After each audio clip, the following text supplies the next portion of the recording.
459 reasons to be snarky. Yes, the camera is jiggling because I'm on a wobbly table.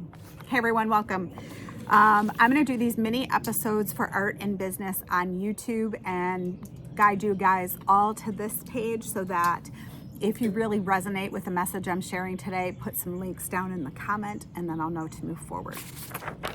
What is this? It's a survey. In our business, the Glass Academy, we have been in business 22 years in this location. And we do a survey, and you may or may not like surveys. You might want to do them online. You get them online all the time, but we teach classes in our business, and they're 1.5 to 2 hour classes. And when people leave, I want to capture their information. Now, in the early years of our business, I did not do this. I was teaching the classes. Oh, there's the dog.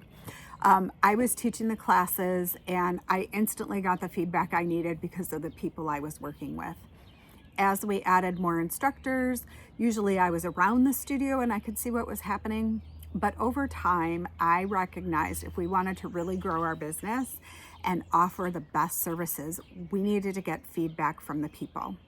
Now, sometimes you'll get feedback and what they say and do are very different things. But for the most part, if you create a survey, it will help you gather all the data you need. So at the top of my survey, I said, how did you hear about this class? You guys can stop the screen and look at this, or if you need the PDF, I can send you. So I give them some choices. Social media is all lumped into one because I don't really care which social media, and I gotta be honest, half the people lie about watching social media. They all say they don't do it, and we know they do. Okay, social media. Next is word of mouth, an article or flyer, so like if we're in the paper. Eventbrite, we post things there, so I wanna know if they heard it there. LinkedIn, a YouTube video, which is where you guys are watching this, but this is my personal page, not my business page.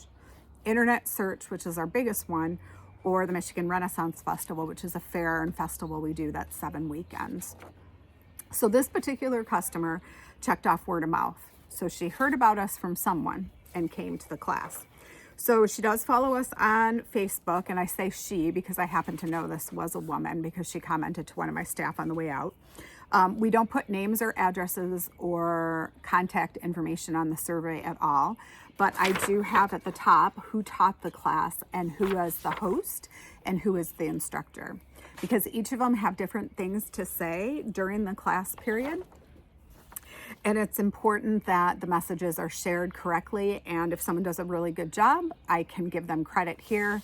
If something happened during the class and I need to know, hey Matt, what happened during the class? Why is this customer saying this? Then they'll instantly know, we'll know who did what on what day. So this particular customer, what I want to talk about is right here.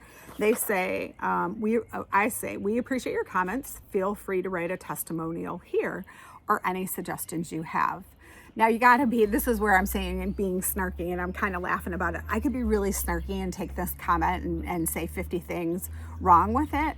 Or I could take this comment and say, you know, there's something that could be learned here and we could do better. And what does that better look like?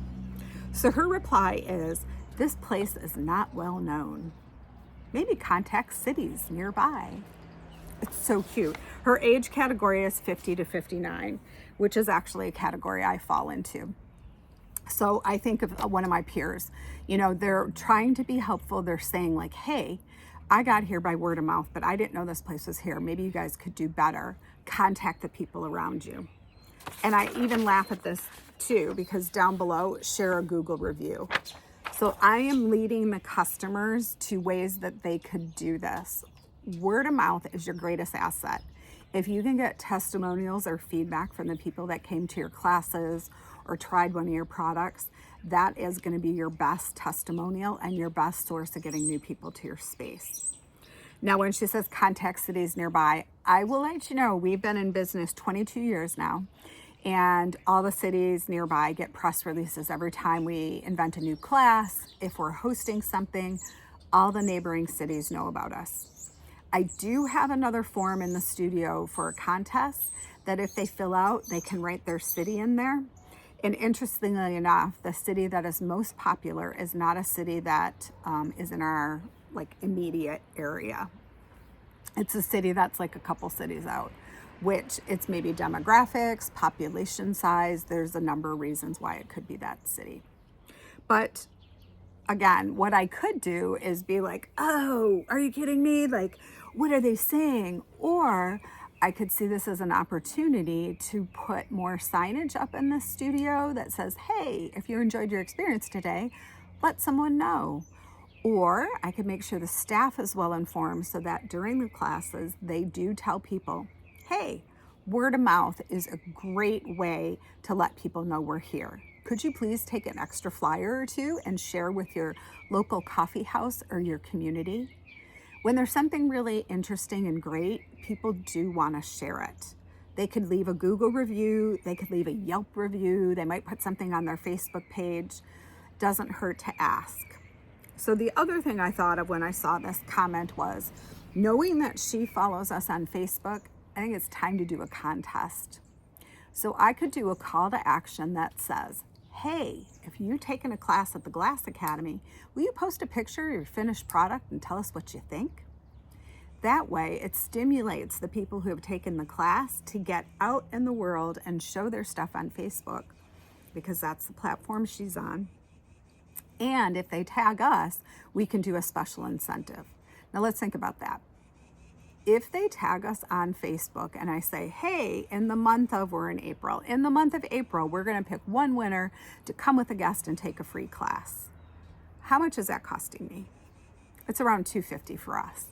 And so I could spend $250 in advertising, but I don't know if you know the advertising rates, they're crazy expensive.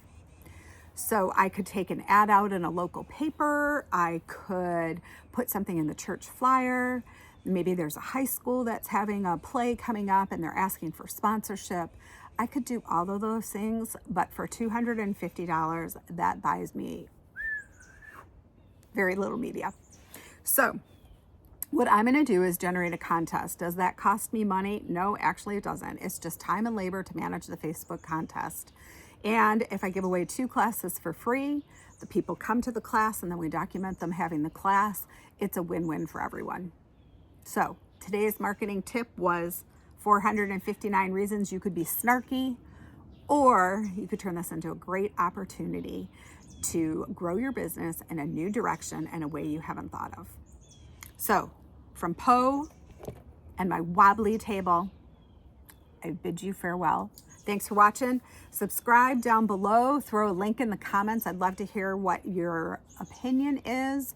Do I really want your opinion? I don't know. But if you have a business and you need help and you need some feedback about what you're doing, throw a comment in and maybe I will feature your comment on an upcoming show. Thanks everyone. Have a great day.